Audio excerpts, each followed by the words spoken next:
Howdy, howdy. Welcome on in to the pre-show before the free show.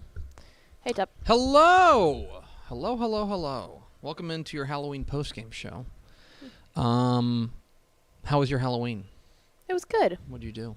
I was able to spend the weekend down in Llano, and my best friend, Aspen, she's been on the show. She duck I'm walked. familiar with Aspen. She had a Halloween/housewarming party. She has completely remodeled her house, so yeah, we got to go out there, and Trish and LP were out there with us. We got all dressed up and had a good time. Okay. How about you? Kid changes things on Halloween. Mm-hmm. Kid makes. I'll be honest. I'm not. I think people here know my stance on holidays. Know where I stand on pretty much every holiday at this point. It is Happy Thanksgiving season, by the way. Yes. I'm not a huge Halloween guy. Mm-hmm. But what I am is I'm a fan of like my son having fun. Mm-hmm. And Hank was fired up. Hank had a great time. Halloween is significantly better with a kid. Nice. Significantly better. The worst part was he woke up yesterday morning at 7:30 or something like that. He's like, "All right, time to go trick or treating."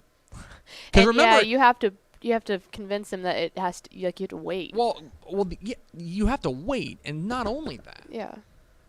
Like he doesn't have experience of this. He doesn't know because he didn't go last year. Right. We didn't go trick or treating last year. Right. Because of the pandy.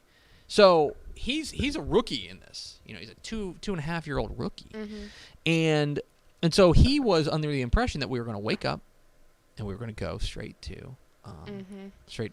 Right, because Christmas you wake up, you open presents, and right. then you get to play all day. Thanksgiving you wake up and it's like, oh, parades, and you're prepping stuff, food, yes. and Halloween you just sit there. Halloween there's nothing during the day. No. Halloween is a build up to the evening. Right. And so we were able to hold him off there. He was very excited. But then once we went out, he was like, I want to go to 10 houses. Okay. 10 houses. We ended up going like 15. I was just gonna say that's setting the bar low, Hank.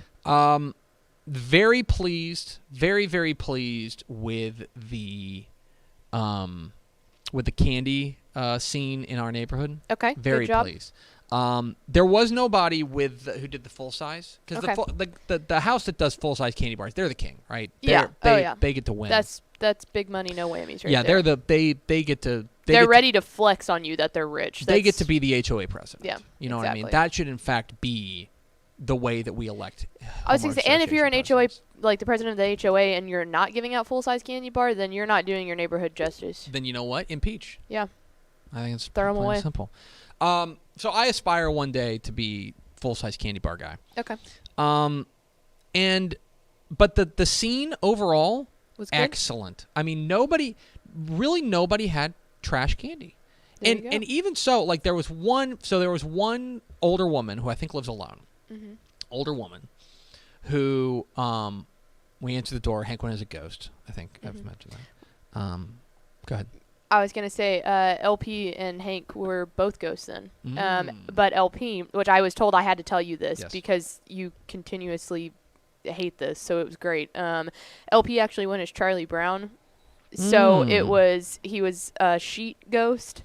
And he carried around a bag and it had a rock in it. So he kept going, I got a rock. Like that's all he said for probably like the first 30, 45 minutes of the party. Like literally people would go, oh, hey, who is that? And he'd just go, I got a rock. Literally the only funny thing Charlie Brown ever did. The one line. So, play the hits. I appreciate it. So, but there was one lady, and it just is an older woman. I think she lives alone, but she had, and I think this is kind of genius. She had like one of those like 48 packs of like the individually done like chips. It was like I saw Hank got hot Cheetos. He got Cheetos, and let me tell you, that was so smart. There are some people, probably older kids, who are like, "Oh, chips, this is lame." That soon-to-be 3-year-old, that's probably his favorite one. Which is so crazy because I saw the picture that you posted of Hank, and I specifically saw the Cheetos sitting on top, and I was like, oh my God, that is genius. Like, maybe that's a person who doesn't like sweets. Yeah. Cheetos would get me so hyped. Well, and that's the thing. Is that like, for somebody like you. Yeah. Weirdos. Yeah, that's fair. There's got to be something for you too. And so that's a really interesting. Yeah. I do have a I do have a little bit of I think I have a $1 billion idea. Oh, God. Okay, and I'm going to issue it here.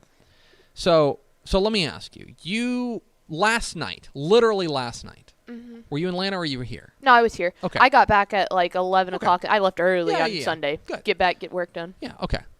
What did you do during trick-or-treating hours last night? I watched the Cowboy game. You sat in your apartment, and you... Did anybody knock on your door? No.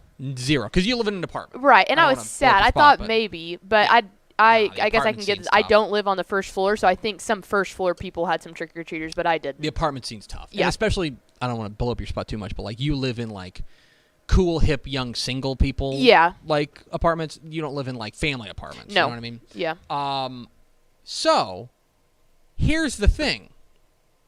I think we need to come to a partnership because let me ask you.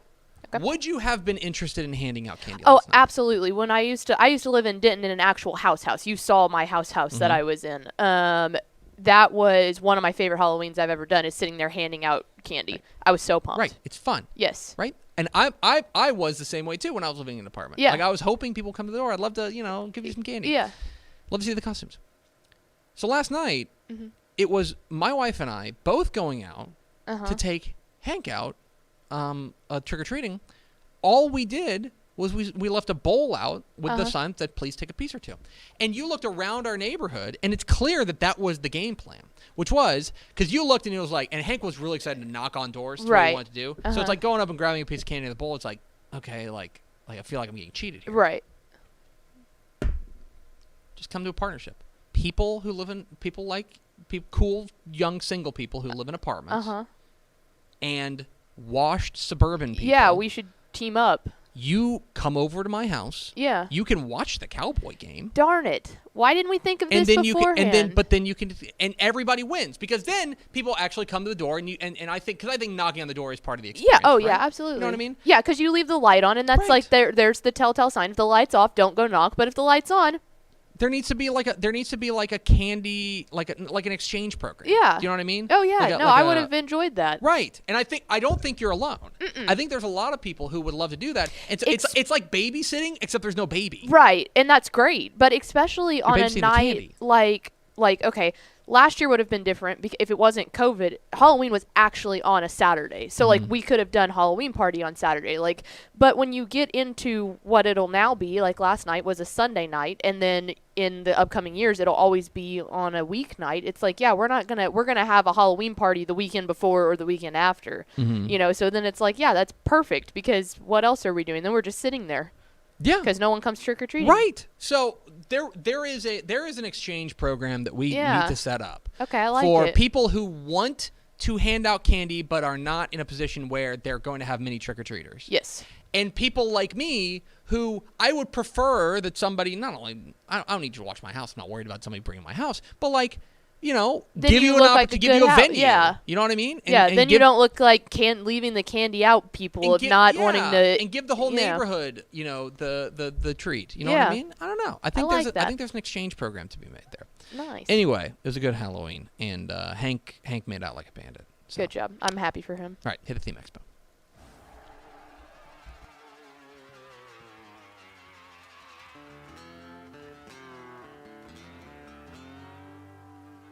Let's go!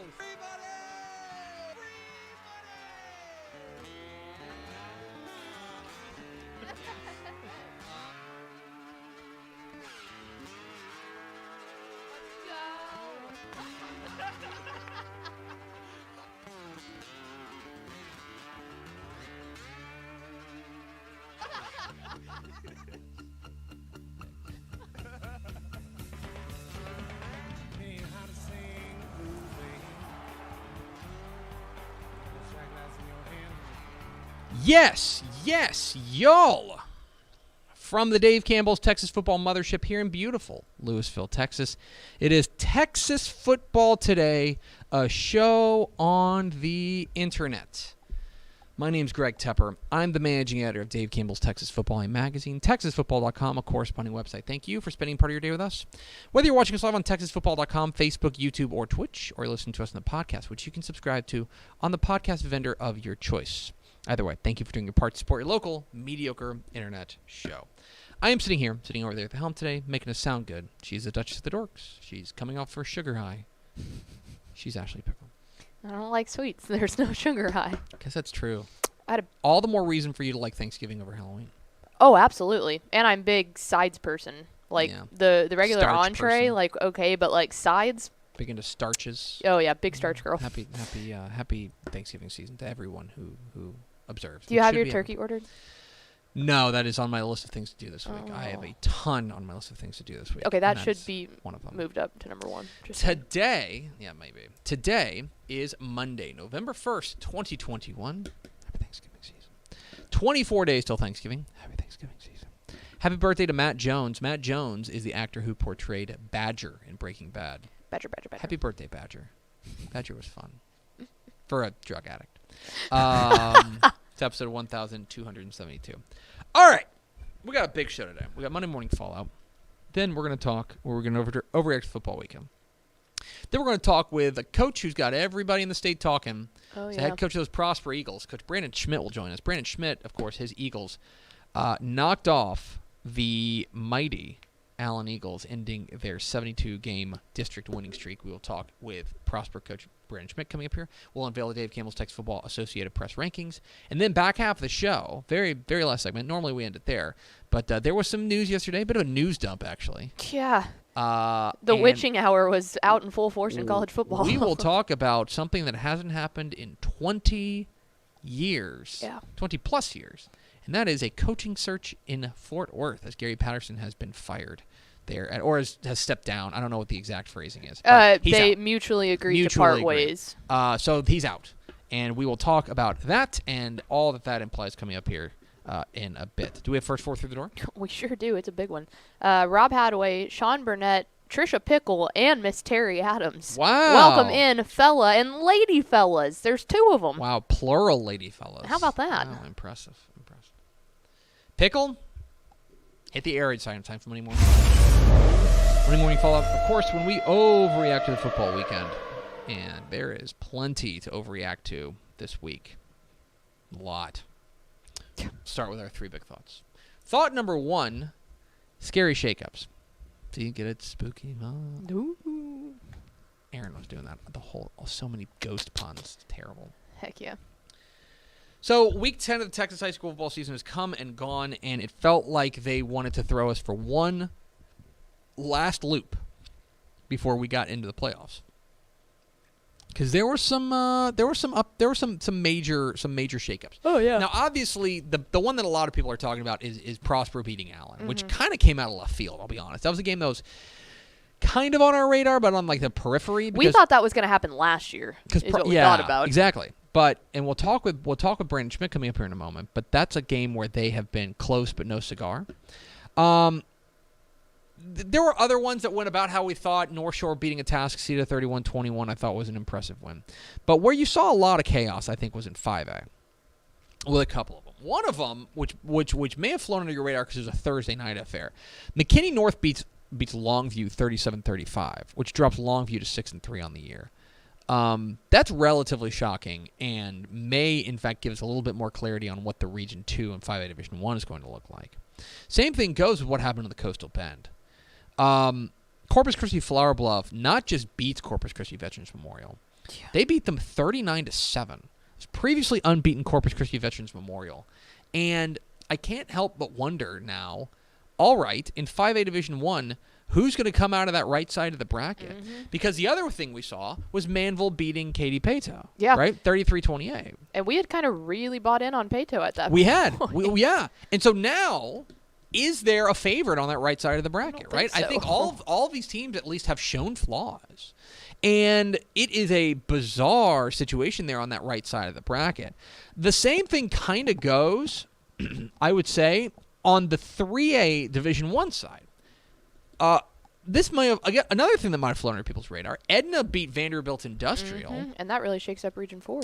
And Columbus beat Hallettsville, which is, that whole district is nuts. Watch out for the Atlanta Yellow Jackets. And so that one's crazy. And then what do you make of West beating Grandview? Mm-hmm. Now West was a team we thought was pretty good. Obviously, they were 8-0 entering the game.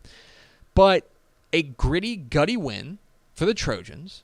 to beat Grandview. Mm-hmm. What does that do to 3A Division I, and especially there on that in that region too? That's something that certainly is going to be very, very interesting to keep an eye on going forward. And then, as if that weren't enough, Canadian loses to Tulia. Yeah, breaking that streak too. Breaking that long district winning streak. They hadn't lost a district all the game since 2012. Mm-hmm. Tulia beats them, and again, not just beats them, 54-35, like resoundingly. Now, from what I understand, Canadian's dealing with a lot of injuries right now. Mm-hmm. But you play the games that are in front of you, and by the way, Canadian better get right. They get Childress coming up this week. Yeah, that's never an easy one. Yeah, it is a rather remarkably kind of strange week of games, a spooky group of results. Ooh. Thought number 2, at last, clarity.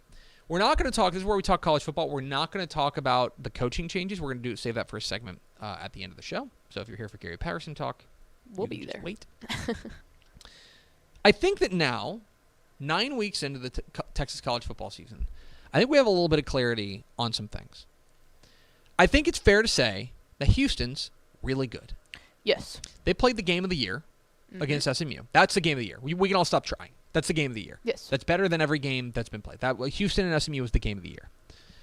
I think it's pretty clear that Houston's pretty darn good. Mm-hmm. I think it's pretty darn clear that Baylor's pretty darn good. Yep. No kidding. A great win, a gutty comeback win over Texas. And they are 7-1 and looking like a team. Now, they've still got Oklahoma on the horizon, and that's not going to be fun. Mm-hmm. But a 10-win season is certainly not out of the realm of possibility, and certainly in a position, depending on if Oklahoma State drops into their game, to potentially play for a Big 12 title. I also think we now know that Texas State has hit rock bottom. Mm-hmm. Their loss to Louisiana, I thought was resounding and disappointing. Yes. They didn't even get garbage time points.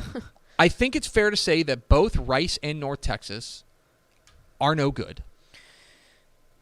Dude, they tried everything in their power to lose that game. That was a gross game. It was so bad. It was very gross. Like, we joked about it being the Sicko Bowl, and it was almost too sick to watch. It was gross. Very gross. And then, so yeah, I think that we know Texas A&M didn't play. We're pretty good. We're pretty sure Texas A&M is pretty good. Mm-hmm. Although I don't know. I still have some questions just basically because of the quarterback consistency issue. But obviously they are pretty darn good. They're nationally ranked and for good reason. That is, to me, this is the first time that we've been able to say a lot of these things like clearly and when feeling good about it. Mm-hmm. That's thought number 2. Thought number 3, do or die. I went through last night. And I count up, and this was thanks, we had a couple of additions from our friend Tony Blaylock and Brandon McAuliffe to this.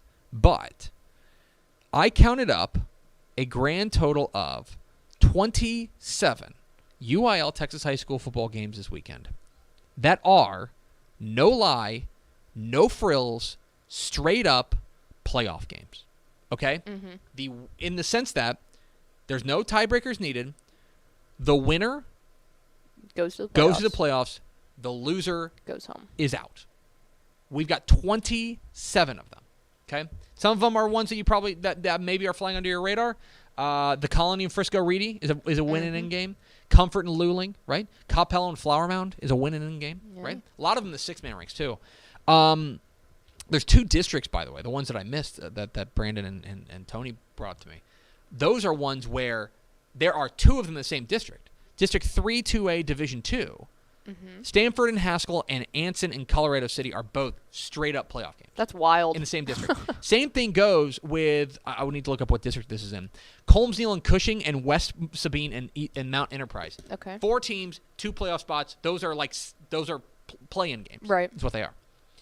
And so for many teams, for these, 26 times 2, 52 teams, mm-hmm. the playoffs start this week. Yeah. It's do or die. The great thing we love about Texas high school football playoffs is it is finite, mm-hmm. and it is you either perform or you go home. Yeah, there's no room for error. For almost every team, that starts next week. For these teams, it starts this week, and that's what makes this week particularly interesting. Those are 3 big thoughts. 3 helmet stickers. A helmet sticker to Bruni, quarterback and defensive back Albert Esquivel. Okay, we're talking 2A here. And he put on an absolute show in this one.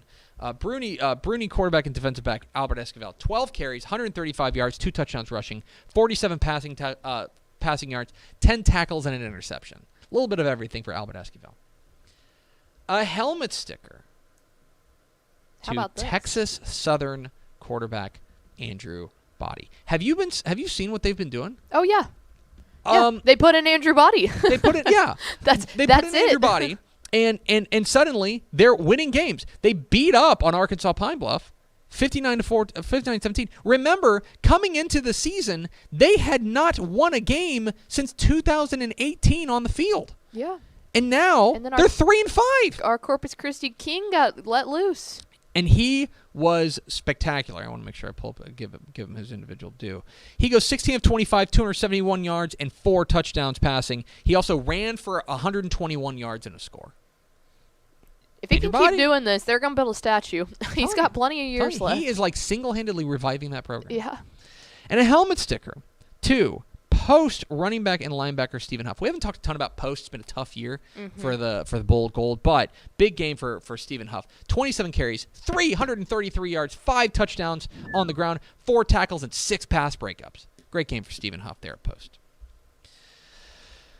3 teams to watch. Dripping Springs. How about that? It was a battle of unbeatens between them and Buda Johnson. And we were wondering, all right, what exactly is this team is going to shake out here?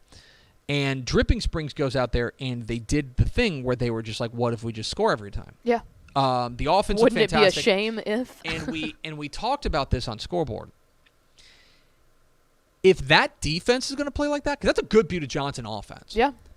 They held them to 7 points. If that, and I believe it was in garbage time, basically. Mm-hmm. If that defense is going to play like that, you know, we were talking about 5A Division I, that right side of the bracket? Oh, yeah. There's your clear-cut favorite. Maybe they are. If their defense is going to play like that, it's impressive. Incarnate Word got a good win over Houston Baptist. And, by the way, comes word from Matt Brown, reporter Matt Brown, who says that that on Tuesday the WAC is going to vote to add Incarnate Word and McNeese State. So keep an eye on Incarnate Word, not only what they're doing on the field, but also potentially what's going on off the field. And finally, Odom. Odom beats Hebronville to finish 10-0. There's a number of these teams. In fact, there were. Let me see if I can find the thing. I did a tweet about this, but there are, I believe, only a handful of teams that are right now undefeated. The whole thing, yeah. At the moment, there's 7 teams in all of Texas football who are 10-0 and done and got the Week 11 bye. Edinburgh Vela, Franklin, Odom, Jonesboro, Hermleigh, Episcopal School of Dallas, and Waco Live Oak. Mm-hmm. That's the list. 7 of them. Odom, keep an eye on those owls. 3 to see, 3 games this week. We got Lake Travis and Westlake finally. Yeah. We finally decided to dial that one up. It is a huge game. It's a game that means everything and nothing. Yeah. It's a huge rivalry game. These two teams they're all pent up. They're all anxious to get up and beat each other up. And I mean, we saw it at State 7-on-7. I was going to say, you could see the energy flow in there of, oh, here we go. Yeah, there's a little energy there. That said, there's nothing on the line except for a district championship. I mean, no. except for a district championship. But they are. I can guarantee you the bragging rights almost mean more to those teams than. There's no playoff implications in this game, but because they're going to different brackets. But certainly a lot on the line there. Lake Travis and Westlake. The big game of the week is UTSA and UTEP. Poor UTEP. Man, I was so hoping that we could rally to get College Game Day to go there. Instead, do you see where they're going? They're in Cincinnati. That's exactly what I'm saying. Like, if they're, and it lined up so perfectly on a week where they were probably going to drop down and do more of a G5 type of thing anyway. It's like, oh, man. Anyway, it's still a huge game out there in El Paso, UTSA and UTEP. I think Craven will be out there. Yeah. For likely the Conference USA West crown. Yep. Likely. And finally, Hawley and Forsan, another battle of unbeatens that may be off your radar, but this game is really interesting going on down there at Buffalo Stadium. Really excited to see what Forsan can do against literally the best defense in the state in Hawley. Be a lot of fun. Those are 3 to see. That's Monday Morning Fallout. We are Texas Football Today. We're here every weekday at noon on TexasFootball.com, talking football in the Lone Star State. You can follow us on Twitter at DCTF, like us on Facebook, Facebook.com/Dave Campbells. Follow us on Instagram, Instagram.com/Dave Campbells, and of course, see us at TexasFootball.com. TexasFootball.com is where you can find complete coverage of high school football, college football, and recruiting all across the Lone Star State. Hope you'll consider becoming a Dave Campbell's Texas Football Insider, TexasFootball.com/subscribe. Pickle. Dave Campbell's Texas Football, in partnership with Ozarka, is proud to honor one team from each classification with the Ozarka Fueled by Nature Team of the Week Award. The teams selected throughout the course of this program have exemplified the best in Texas high school football. Your Week 10 Ozarka Fueled by Nature Teams of the Week. In 6A, San Antonio Johnson. You got anything to say about them? That game was such a banger. We had so much fun. The Jaguars overcame a 17-point second-half deficit to force overtime, then came up with a big defensive stop to seal a wild 46-43 win over San Antonio Reagan, moving to 9-0 for the first time in program history and clinching just the second district title in their program's history. In 5A, Corpus Christi Flower Bluff, facing off against state-ranked and unbeaten Corpus Christi Veterans Memorial, the Hornets took the fight to the Eagles, stymieing their high-flying attack and surging to a 39-7 upset victory to clinch a playoff spot. In 4A, Fort Stockton. In a critical District 2 4A Division I showdown, the Panthers got a big game from quarterback Dominic Aguilar and running back Isaiah Garcia, and the defense held off a late rally to take down Big Spring 29-28 and clinch at least a share of the district title. In 3A, Tulia, Trayvon McCaslin threw 5 touchdown passes to pace the Hornets to a 54-35 upset over state-ranked Canadian, handing the Wildcats their first district loss since October 21st, 2012. In 2A, Rock Springs, in a wild affair that included 981 yards total offense and no punts, the Angoras rushing attack won out for a 60-53 win over Miles. In 1A, Bowie Goldberg, in a de facto 10-1A Division II title game, the Bears started fast and never looked back, surging past Fannendel for a 51-6 Mercy Rule win to capture the district crown. And in the private school ranks, San Antonio Texas Military Institute. The Panthers polished off a perfect regular season at 9-0 with an emphatic 34-7 win over Austin St. Dominic Savio, marking the first undefeated regular season in program history. Congratulations to TMI. Those are your Week 10 Ozarka Fueled by Nature Teams of the Week. Congratulations to all the schools. We salute you. For more information, visit TexasFootball.com. Pickle, let's go to the hotline, and let's bring in the head coach of the playoff-bound Prosper Eagles. We are joined by Coach Brandon Schmidt here. Coach, how are you?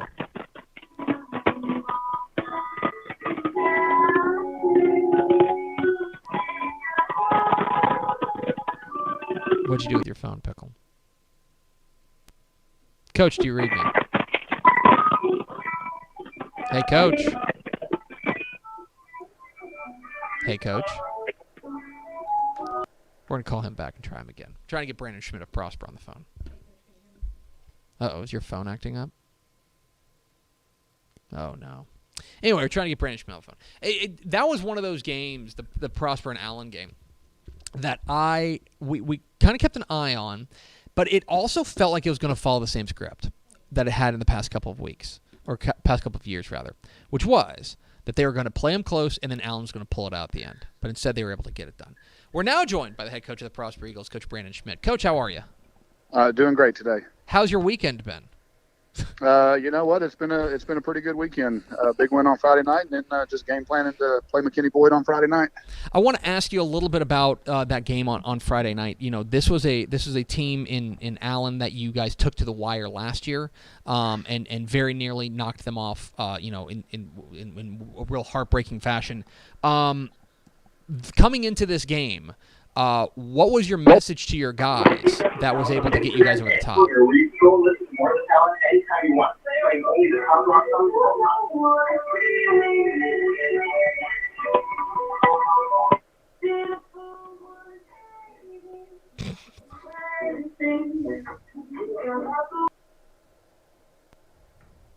It's going good, guys. I think they were playing. Do they play music in the hallways, like during passing period? Coach, you got me? Yeah, I do. Okay. I wanted to ask you a little bit about what your message to your guys was going out there, taking on a team that you guys came so close to knocking off last year that was able to get you guys over the top this year. Really just playing within ourselves, going out and execute the game plan, do a good job of, just fundamentals, tackling on defense, and try to establish a run game on offense, and just the little small details that we talk about and work every day in practice. You mentioned the defense. This was an Allen team that had really been humming offensively. Especially on the defensive side, what was working for you guys that was able to get you guys to this victory? Yeah, going into the game, primary goal was just to stop the run game, and with the exception of a few long runs that they had, I thought we did a really good job of that. Forced them to throw the ball to beat us, and they made some big plays in the passing game, but fortunately, defensively, we were able to make enough plays to get the win. This is also a critical game for you guys as far as the playoffs was concerned. You guys were, you were on that cusp. You were trying to find a way to get into the playoffs. Was that something you guys were talking about? Were you talking about the stakes in the locker room, or was this, guys, we just got to go out there, we got to win this game and let the chips fall where they may? Really, it's the same message every week, 1-0 every week, regardless of who the opponent is. And, I think everybody knew what the playoff implications were, and we needed to get another win. But I think at the end of the day, it was just go out there and try to play our best game of the year so far and see what happens. Talking with Brandon Schmidt, the head coach of the Prosper Eagles here on Texas Football Today. Get involved in the conversation, #TF Today. Coach, I want to single out one of your players, which is your quarterback, Harrison Rosar, who I thought was really sharp and really a real gutty game that he played out there. 335 yards, 3 touchdowns on the play. We watched the highlights on High School Scoreboard Live and saw the plays. We've seen the numbers he's put up, but you're the guy who sees him every day in practice. What is it about your quarterback that sets him apart? Number one, he's got some talent. He's an athletic quarterback. He runs the ball relatively well. He's got a really live arm. Really for him, just watching him grow and mature through the course of this season, we kind of had some turnover issues that we had to work through earlier this season, and he comes to work every day in practice to improve, and you're seeing that the last few weeks, and hopefully he can continue to do that moving forward. Coach, you've been there now. I believe is this season number 7 or 6? This is season 6 as the head coach. Season 6 as the head coach. I'm interested. Prosper is obviously a growing area. That's an understatement of the century. You guys are growing out there. I'm interested, maybe what you know about the job now, and what you know about the program now that you didn't know when you arrived. Really just how much the growth would impact us. You can't really. The growth is great, and we get move-ins all the time, and you don't really know how the pieces are always going to fit. So just the constant shuffling of bodies and who's going to be here, and just areas that need to be addressed. It's a constant moving around of pieces. It really is. It's remarkable. I remember covering a game, not to date myself. I remember covering a game at the old Prosper Stadium, and yeah. The difference between that and what you guys have now is kind of shocking. It's night and day. It is night and day. Our old stadium seats, 3,000, 3,500, and the new stadium that we have is 12,000, and it's really just a testament to the support that we have from our community and our administration for athletics and extracurricular activities. It's on to the next one, though, Coach, and you guys on Friday night take on McKinney Boyd in a game that, teams at a team that's very hot, and what I think is interesting is that not a ton of playoff implications on the line, but obviously you want to finish strong. I'm interested, I don't want to ask you to give away your game plan, but when you take a look at what you're up against with the Broncos on Friday night, what do you see? They are a really good football team. They have a ton of seniors on their team. They do a great job on defense. They do a great job managing the game on offense. They're 7-2 right now. Really good football team. Really well coached. Coach McBride does a phenomenal job. For us, it's what it is every week. If we can, I think right now we're having a lot of success in the passing game, and if we can be even a little bit consistent in the run game, I think it really helps us out offensively, and then defensively, it's what we always say: we got to stop the run. He's Brandon Schmidt. He's the head coach of those Prosper Eagles. Follow him on Twitter at @EagleCoach, which is just exceptional.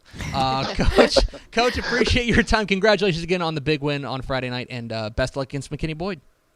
Absolutely. Thanks for having me. There he goes. Brandon Schmidt, head coach of the Prosper Eagles. Kind of shook up the state, sent shockwaves through the state by knocking off Allen and ending their 72-game district winning streak. That was the second longest active district winning streak, only behind Aledo, who, of course, has won 1.5 million games in a row. Mm-hmm. If you're interested now, and because we also lost, you mentioned the Canadian. Canadian hadn't lost a game in district since 2012. Yeah. Now, So it's what a strange year it's been, because Allen's district winning streak goes down. Mm-hmm. Argyle's district winning streak goes down when they lost to Melissa, right? So now the newest, let me make sure I'm not talking out of my rear end here. The new, no, that's wrong too. Cisco's went down when they lost to Coleman. Yep, and then now Canadians went down. Yeah, so now the new... This probably would have been like the 5th in line heading into this year. Yeah, in fact it was. They were number 5, and now they are number 2 at 61 in a row. West Orange Stark. How about that? West Orange Stark has the second longest, followed by Newton, who is at 60. Wow. So there you go. It's like 102 for Aledo, and then 61 for West Orange Stark, and 60 for Newton. So there's a bit of a gap, is what you're saying. Anyway, we appreciate Brandon Schmidt joining us here, fighting through some technical issues, but appreciate his time. We're Texas Football Today. We're here every weekday at noon on TexasFootball.com, talking football in the Lone Star State. You can follow us on Twitter at DCTF, like us on Facebook, Facebook.com/Dave Campbell's. Follow us on Instagram, Instagram.com/Dave Campbell's, and of course, see us at TexasFootball.com. Pickle Dave Campbell's Texas Football, in conjunction with the Texas Bowl, is proud to present the Mr. Texas Football Player of the Week award to the most deserving high schooler in the state of Texas. Every Monday, TexasFootball.com announces 10 candidates for that week's award based on the previous week's on-field performance. We then leave it up to you to vote at TexasFootball.com. Voting closes each Friday at noon, with the winner being announced shortly thereafter. Your Week 10 Mr. Texas Football Player of the Week nominees: Katy Cinco Ranch quarterback Gavin Rutherford threw for 423 yards and 6 touchdowns passing, and also ran for a touchdown.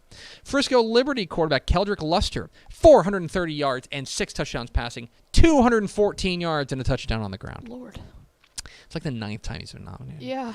Mount Vernon running back Mackenzie McGill, 30 carries, 329 yards, 3 touchdowns rushing, plus another 24 yards receiving for the unbeaten Mount Vernon Purple Tigers. Manor running back Quentin Joyner, 25 carries, 306 yards, and 6 touchdowns on the ground. Corpus Christi Miller wide receiver Lonnie Akizum is another name we've mentioned before. 12 catches, 252 yards, and 2 touchdowns receiving for Lonnie Akizum. Pilot Point wide receiver Aiden Cox, 11 catches, 310 yards, 4 touchdowns receiving, and he returned a punt for a touchdown. Light work. Crowley running back Duante Blake, 31 carries, 301 yards, 3 touchdowns rushing, and another 25 receiving yards. Van quarterback Jackson Rainey maybe had the stat of the weekend. 17 of 18. Okay. 301 yards and 5 touchdowns passing. 220 yards and 3 touchdowns rushing. So that is a cool 521 yards and 8 touchdowns on 17 of 18 passing, too. Lord. Tulia quarterback Trayvon McCaslin, 378 yards and 5 touchdowns passing, 124 yards and a touchdown rushing. These numbers are silly. And finally, Seymour quarterback Braden Lloyd, 540 yards and 6 touchdowns passing. Cool. So those are your Week 10 Mr. Texas Football Player of the Week nominees. Vote early, vote often, vote now at TexasFootball.com. I think their arms are sore after that. I would guess so. Just a nice 540 yards of passing. That seems like you probably need to maybe ice it just a hair. Do the thing where you got like the big, wrap, the big like the big oversized thing of ice. That'd be good. Pickle Dave Campbell's Texas Football is ready to unveil its Week 11 statewide Texas high school football rankings for the 2021 season. The rankings are compiled by the Dave Campbell's Texas Football staff. DCTF has published the state's most respected Texas high school football rankings for decades and is the official rankings provider of the Associated Press since 2019. Weekly rankings are revealed live on TexasFootball.com and can be found at TexasFootball.com/rankings. It's time to roll out the Week 11. Yeah, we got to think ahead now. The Week 11 rankings. Let's take a look first and foremost at Class 6A. Class 6A, a little bit of shifting sands here. Let's talk a little bit about who is gone from the rankings. Let me pull up my little spreadsheet, and I can tell you. We can find this out together. Umbla-Tascasita drops from number 5 to number 11 with their loss to Galena Park North Shore. North Shore is up a spot to number 7. Everyone kind of nudges up a spot there. Rockwell Heath now into the top 5, believe it or not. rather remarkable rise for them. Dropping out of the rankings, Louisville, who lost to Flower Mound Marcus in the Battle of the Axe. They drop out of the rankings. Allen drops from number 10 to number 19 with their loss to Prosper. Back into the rankings, number 25, Katie Tompkins, rejoins the rankings after a 1 week stint out of the ranking, 1 or 2 week stint out of the rankings. They're in at 8-1. Top 5 now: Austin Westlake, Katy, Southlake Carroll, Duncanville, and Rockwall Heath. Let's go to 5A, Pickle.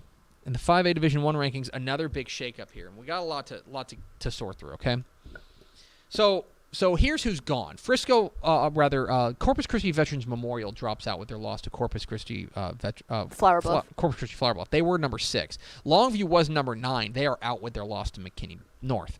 So here's what we got. Frisco Lone Star, with their win over the Colony, vaults from number 8 to number 5.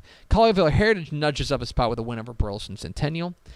Dripping Springs, big mover. They move from number 7 up to number 10. Katy Pato, with their loss to Manville, drops from number 5 to number 9. Manville rejoins the rankings at number 8 with their win over Katy Pato. And new to the rankings at 9-0, Magnolia West into the rankings at number 10. They are 9-0 with a 31-24 win over New Caney.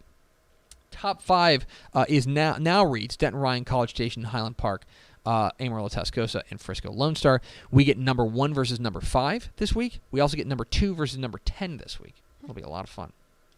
5A Division II behaves much better. Everyone was a winner. Top 10 unchanged. Top 5, Aledo, Lovejoy, Fort Bend Marshall, NS, and Lubbock Cooper. To 4A we go. In the 4A Division I ranks, we did lose number 10, Viter, who lost their first game of the year.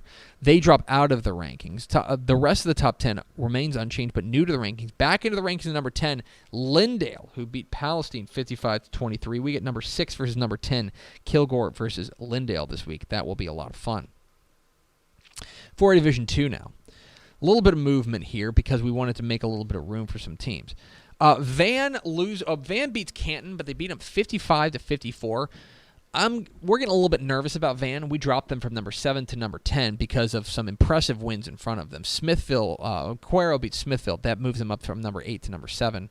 Also up a spot, Sinton, who beat Rio Hondo, and Wimberley, who won a strange non-district game. They nudge ahead of Van to number 9. Top 5, though, unchanged. Carthage, Gilmore, Salina, West Orange Stark, and China Spring. To 3A we go, Pickle, where 3A Division I got a little bit of a makeover as well. Mm-hmm. Vanderbilt Industrial was the number 5 team in the state. They are out with their loss to Edna. Also dropping, Hallettsville, the number 3 team in the state, drops to number 8 with their loss to Columbus. Columbus moves from number 10 to number 6 with their win. Elsewhere, Mount Vernon nudges up a spot to number 3. West moves up 2 spots from number 6 to number 4 with their win over Grandview. Lorena moves up 3 spots with their win over Caldwell. They are now number 5 in the state. Tatum up 2 spots with their win over White Oak. New to the rankings, number 9, Edna. They finished the regular season 8-2 with a win over Vanderbilt Industrial. They go from unranked to number 9.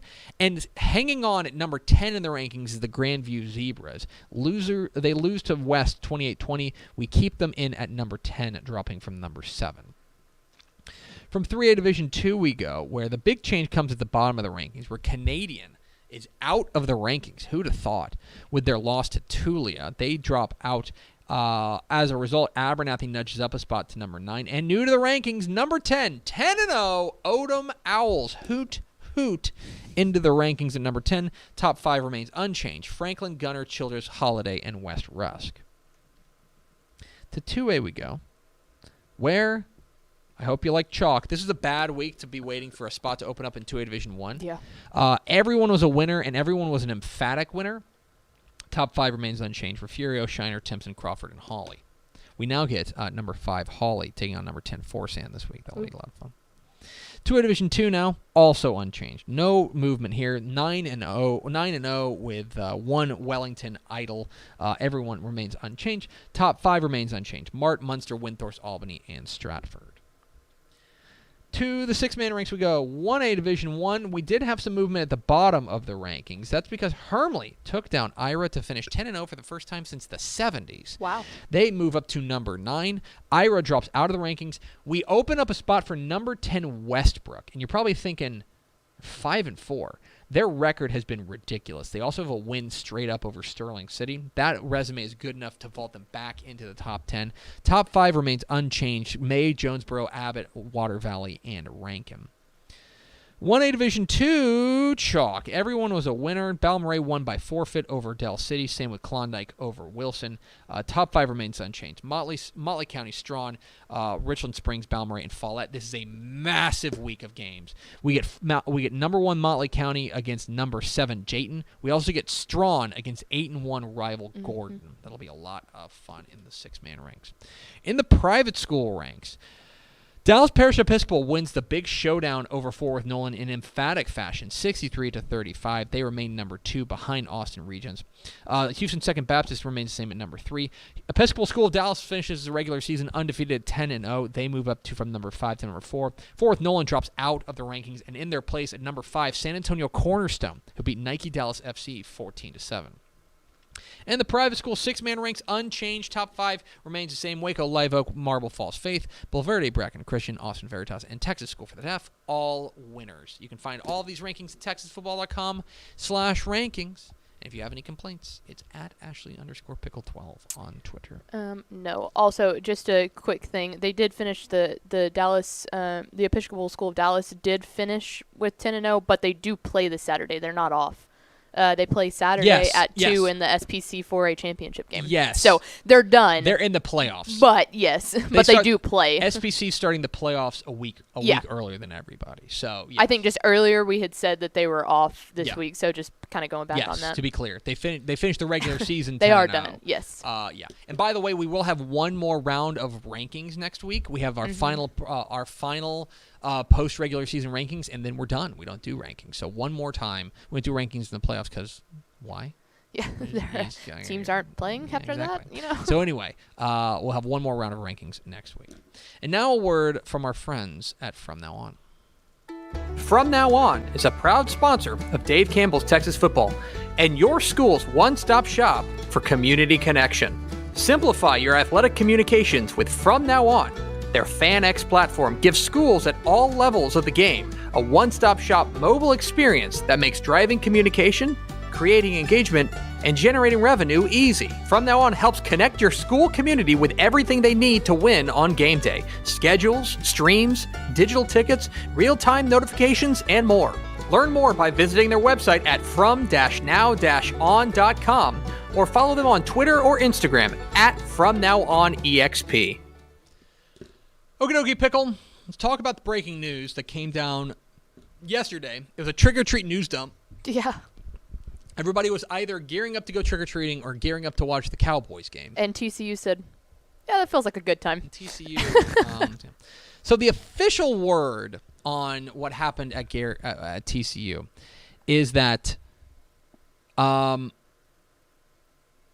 school officials at TCU asked Gary Patterson to finish the season. But they were going to do basically like an Ed Orgeron thing, which is we want you to finish the season out, and then you're gone. Right. Then you're out. And instead, he said, "Nah, I'm done right now." So Patterson will be replaced. Gary Patterson, I guess I should say from the outside. Gary Patterson is out at TCU. Jerry Kill will be the former Minnesota coach, will be the interim head coach for the remainder of the season. TCU lost on Saturday in Manhattan in a bit of an ugly game, 31-12 to Kansas State, and they dropped to 3-5.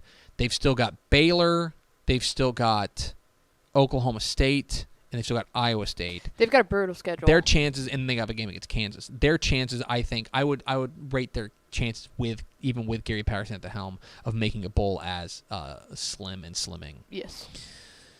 And so let's talk first and foremost about the legacy of Gary Patterson. Gary Patterson was the second longest tenured coach in college football across the nation. Okay, only behind Kirk Ferentz at Iowa. And Gary Patterson is, I mean, he's the winningest coach in I think it goes without saying that he's the winningest coach in TCU history. He built that program. He absolutely did. He's 181-79 since he took over in 2000. And he,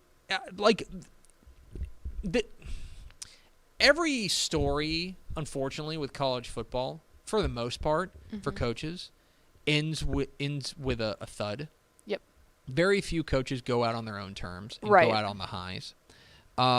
There's already a statue of Gary Patterson at TCU, and I think that's telling because he deserves it. Oh, absolutely. He's a guy who not only turned TCU into a power in college football, a perennial team that you think about there, took them to a Rose Bowl.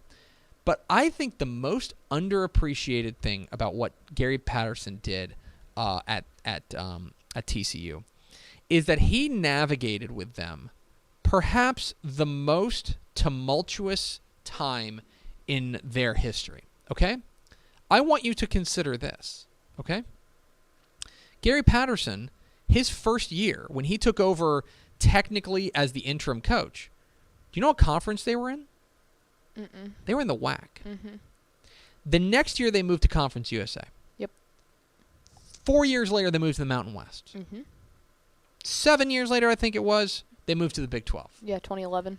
This is a guy who helped to navigate TCU functionally from the being left out of the Big 12 whenever the Southwest Conference broke up. Yes. To getting them back to the national stage. Mm-hmm. And he did that by winning. He did that by winning and kind of creating this mythos around TCU about what they did well, how they were able to go and win, go to the Fiesta Bowl, go win the stinking Rose Bowl, go win a stinking Peach Bowl, right? The way that they were able to do that, and it's kind of like it's almost like he was the first to do it. Right. He was the guy who looked around and said, all right, we're here in Texas, but we ain't going to compete recruiting-wise with Texas. We're not going to compete recruiting-wise with A&M. It's a small private school. And by the way, we're not going to compete with Oklahoma. We're not going to compete with all these teams, all these Raiders that come in and take Texas. So what we have to do is we have to find the gems. We have to find the diamonds in the rough and turn them into stars. Right. And that's what he did, most especially on the defensive side. That's not to say that they haven't been able to get great players. They certainly have. But the way that he was able to build TCU was by going to small towns and finding guys that were a little bit undervalued. That he could develop. Bring them in, developing them into monsters, and letting them go. Okay? And there's a lot to be said about that. I think a perfect example, and this is going to sound a little bit crazy because of what he does now, but I want you to go back, and I want you to think, it's kind of crazy to think about this. I want you to think about Andy Dalton. Okay? Andy Dalton was a good quarterback on a pro-style offense at Katy that, plain and simple, that was a team that ran the ball. Now, they threw the ball a decent amount when they had Andy Dalton. But functionally, Gary Joseph do what Gary Joseph do. They're going to run the ball. They run a pro-style offense. He was a 3-star prospect coming out of Katy. Okay? He was ranked 707th nationally as far as players are concerned in that class of 2006. Okay? And all that guy did was help guide TCU to a Rose Bowl and help get them to heights. That is, to me, the legacy of Gary Patterson, is doing more with less. Right. And that's what he did. And now they have an opportunity to do more with more because of what Gary Patterson helped to build. Well, and that's the other thing, too, when you take a step back and look at this from not just a football perspective, but had he not had the success that he had and was able to kind of lead that entire TCU athletic department to the Big 12 stage, that helped literally every other sport that is involved. We kind of talked about that with Commerce moving up to D1. Like, this is big for the football program, but it's really, really big for all of the rest 100%. of the Title IX sports that they have. And so he took that, not just the football program and made something out of it, he legitimately raised that entire athletic department. He raised the profile of TCU, the university. Yep. And that shouldn't be understated. Gary Patterson could be kind of prickly. I think he rubbed some people the wrong way because he's a strong personality. That's just the way that he does things. And in the end, what ended up doing him in was that his calling card was always an elite defense. They were in that 4-2-5 defense, which was always just extremely difficult to play against. And in the end, I think it was twofold. One, I think that style kind of went out of vogue. And it kind of like that, his style of defense, like the Big 12 kind of caught up to him defensively. When you do it for 20 years, it's easy for people to kind of start putting their finger on what you're going to do. And they were, you know, I think you look at the numbers this year, their defense is just plain not good. Just not good. And of course, the past couple of years have been pretty rough. And so the legacy of Gary Patterson, I think, needs to be one, like an ultimately positive one. And I think that you're seeing that from people. Okay. So now comes the big question, which is what comes next? What comes next? And look, it's strange because TCU, like, they haven't had to make a hire in 20 years. No. This is so much like, at least in my lifetime, when Mac Brown was let go from Texas. Like, you have the respect, you do this, and then it's like, okay, hang on. Now we got to think about a whole new look here, too. Like, what are we going to do? Yeah. What do we want? How do you go about this? Now, and look, I do think, like, the word around coaching circles is that this is a really good job. Yes. This is a really good job. The facilities are good. The facilities are great. And part of it is because Gary Patterson has been there for so long, I think there's a sense that they're going to let you cook. They're going to let you do your thing. It's not you have exactly 3 years and you win the championship or you don't, you know. And so this is, needless to say, an extremely important hire. And especially when you talk about, in many respects, the same things that we were talking about with Texas Tech coming open, which is the Big 12, their landscape is shifting. Yes. And Texas and OU are leaving. Cincinnati, Ohio, or Cincinnati, yes, Cincinnati is in Ohio, dum-dum. Cincinnati, Houston, BYU, and UCF are joining the conference. Yes. There is a vacuum at the top for who wants to be the top dog. And TCU is, among many other teams, going to be vying to fill that void. And this hire is going to be extremely important. At TexasFootball.com, Mike Craven, our college football insider, lays out 5 candidates he thinks for the job. Here are some names that you're going to hear a lot. Okay? You're going to hear the name Sonny Dykes a lot. Sonny Dykes, of course, is the coach at SMU. Before he was the coach at SMU, he was an analyst at TCU. He has some history there. And he doesn't have to move. He obviously does have to move across town. He obviously knows the landscape of DFW recruiting. Yep. Right? He knows that landscape. He understands it. It would be, I mean, let's just be real about it. The American Athletic Conference is not going to be as strong as it was. The Big 12 is going to be stronger than the American Athletic Conference. I think it's fair to say that that would represent a move up to what from SMU to TCU. That is a name certainly to keep an eye on. He certainly has success. We'll see there. And he's, he knows the area. And, yeah, I think that's something certainly to keep an eye on. Another thing to keep in mind, by the way, about this is that because TCU is a private school, there is a large assumption they got a lot of money. I mean, they were paying Gary Patterson $6+ million a year. So, another name you're going to hear a lot about is Justin Fuente. Now, Justin Fuente may be a name that is off your board, right?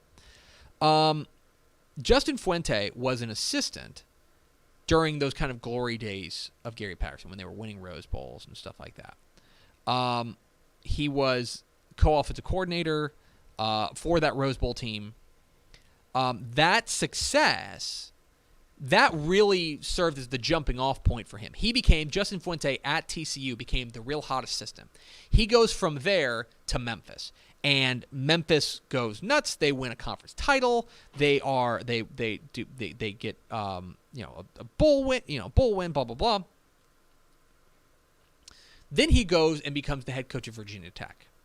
Now, he's been the head coach of Virginia Tech since 2016. Now, let's talk about this. This would be, in my mind, they have kind of, at Virginia Tech, from what I understand, and I don't have my finger on the pulse of what's going on for the Hokies, but they have kind of soured on Justin Fuente, that they are a little bit tired of him, and that he hasn't achieved the success that they were hoping for. He's 42-30 there. This would, to me, if you were to tell me what that would look like, that would be like when Dana Holgorsen came to Houston, where West Virginia. I think Dana Holgorsen was done with West Virginia. I think West Virginia was done with Dana Holgorsen. They kind of said, "You mind if I?" Yep. Cool. All right. See you. Yeah. Cool. That's great, man. Hey, good luck. All the Have best. Fun. Blah blah blah. It would look like something like that. So Justin Fuente's a name to keep an eye on. Another name that he lists is Billy Napier. Billy Napier is the head coach at Louisiana. Billy Napier has been linked to every job that's come open in the last 3 years because he's done a great job. It's just figuring out which one is him. That is Billy Napier is presently, aside from the guy we're about to mention, the hot G5 head coach that is going to get mentioned every time a job comes open. So that's something to consider. There's two other names that are local that I want to talk about. One of them is Jeff Traylor. Jeff Traylor, as you know, is the head coach at UTSA. As you know, things are going good at UTSA. One of the things that's going to get lost in the wash here of this news cycle is literally hours before TCU announces that Gary Patterson is out. 2 hours, legitimately. UTSA announces a 10-year contract extension for Jeff Traylor. 10 years, now worth $28 million. Not per year, obviously. But it equals out to be about 2.7 a year. 2.3 before added bonuses. Right. And here's the thing. He's going to go to, let's just say it averages out 10 years, $28 million. It averages out to $2.8 million a year. Okay? That puts him on par with guys like Shane Beamer, who's the head coach at South Carolina, right? That puts him on Luke Fickell, right, at Cincinnati. David Cutcliffe at Duke. Sonny Dykes at SMU is making $3 million, right? Things like that. That's a big investment. That's a big, big investment. It is especially big because do you know what his salary was before he got that extension? His salary. Do you know what his salary? $860 maybe. His salary last week. Yeah. $800,000. Yeah. He just got a $2 million a year raise. Okay? Now, coaches' contracts in college football mean functionally nothing. They mean functionally nothing. It's the buyout. Okay? It's the buyout. That is UTSA protecting themselves because if Jeff Traylor were to leave, TCU would owe them a significant chunk of change. That is what would really be the buyout would be around $7.5 million. Okay. The other question would be for Jeff Traylor.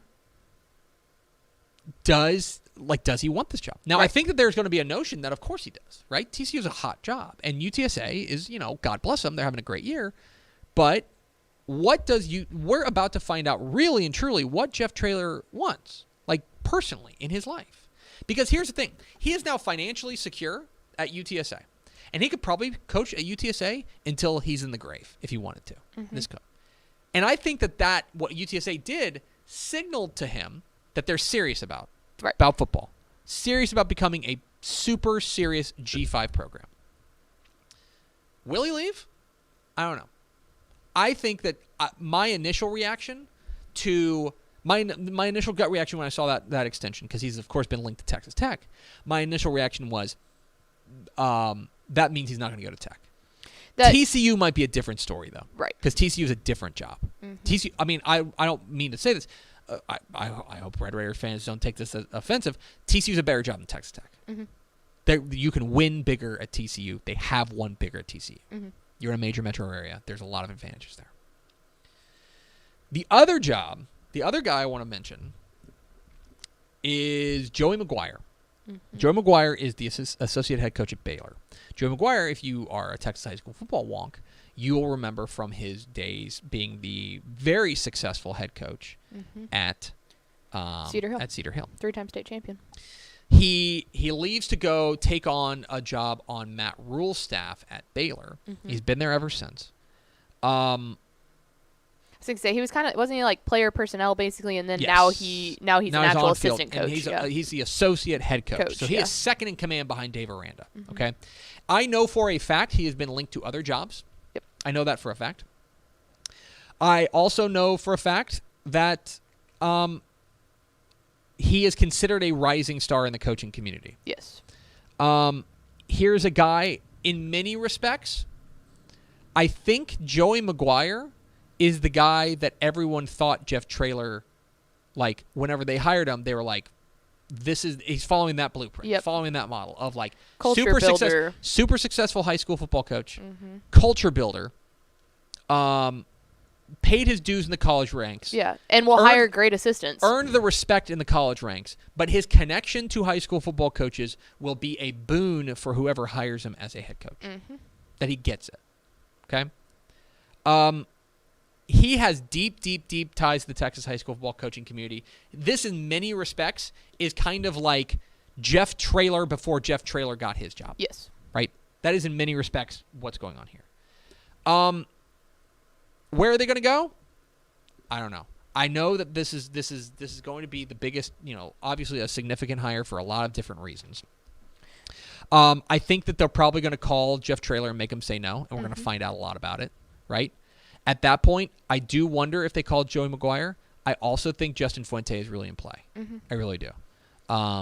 That's my read on the situation. It's obviously huge news. Mm-hmm. Gary Patterson was such an icon there that it's going to be hard to follow for anybody. Right. You know and I mean? I think that this hire and the Tech hire, you talked about it a little bit earlier, how it has big implications obviously for both of these schools with the conference realignment, but I think it has even bigger things for the conference that they're hoping that both of these teams make the right hire here, because then you start going, if both of these teams don't necessarily make a successful hire, they should be the top dogs in the Big 12, then that just keeps dropping the level of the Big 12, and you're risking TV contract deals at that point. Like, this has both of these hires have enough ripple effect to take down the entire Big 12 if they don't go right. You cannot stub your toe on this one. No. You got to connect on both of these. And so and the other thing that's interesting is, look, let's be honest, these two, TCU and Tech are both fighting over a lot of the same guys. Yep. We'll find out a lot about it. It's obviously huge news. Gary Patterson out at TCU. Let's go over to Ashley Pickle for America's second favorite segment. Final thoughts. Two things here. Do you happen to have that Seymour quarterback that was on Mr. Texas Football? Braden Lloyd? Yeah, will you read his stat line one more time? 540 yards and 6 touchdowns passing. He's a freshman, and that was his first start. Oh, okay. Yeah. That's according to Matt Stepp. He said Seymour quarterback was a freshman in his first start. So, seems good. I'm going to be honest. I'm a professional football analyst. That seems good. Yeah. So just wanted to point that out, because when he said that, I was like, we got to go back and read that stat line again. That's even more insane than we thought that it was. 540 and 6 touchdowns. Yeah, for a freshman in his first start in Week 10. Wow. Week 10. Okay. Good on you. The last one was, there was a question in regards to Halloween. What kind of candy did you give out, or I guess technically put in your bowl? So we put out, we got like the big chocolate mix. Okay. So it was like Twix, it was like Kit Kat. I'm sure the Hershey Reese's, bar. It was Hershey bar. Okay, so chocolate pack. Yeah, that grab bag thing. Yeah. You know what I mean? I'm of the belief that I'm gonna be the one to give out chocolate, and if like chocolate's not your thing, I'm sorry about that. Yeah. But like, we're a chocolate household. That's fair. We're a chocolate household. I don't want to give out. This is a thing for me. I don't like things sticking to my teeth. Okay. So not big caramel fan? I don't like caramel. I don't like Starburst all that much. Okay. Like, I don't like the I don't like, I don't want like the milk dud syndrome. Oh god, no, yeah. That's fair. Yeah. Hank was like, cuz Hank, we don't eat a lot of candy in our household. Mm-hmm. We're not like, super serious about it, but it's like, we just don't. Yeah. And so Hank, of course, has this big bucket of candy, and he like starts picking. I was like, "Oh, I want this." And he holds up like Whoppers, and I'm like, "Dude, I trust you. Trust me, you don't want that."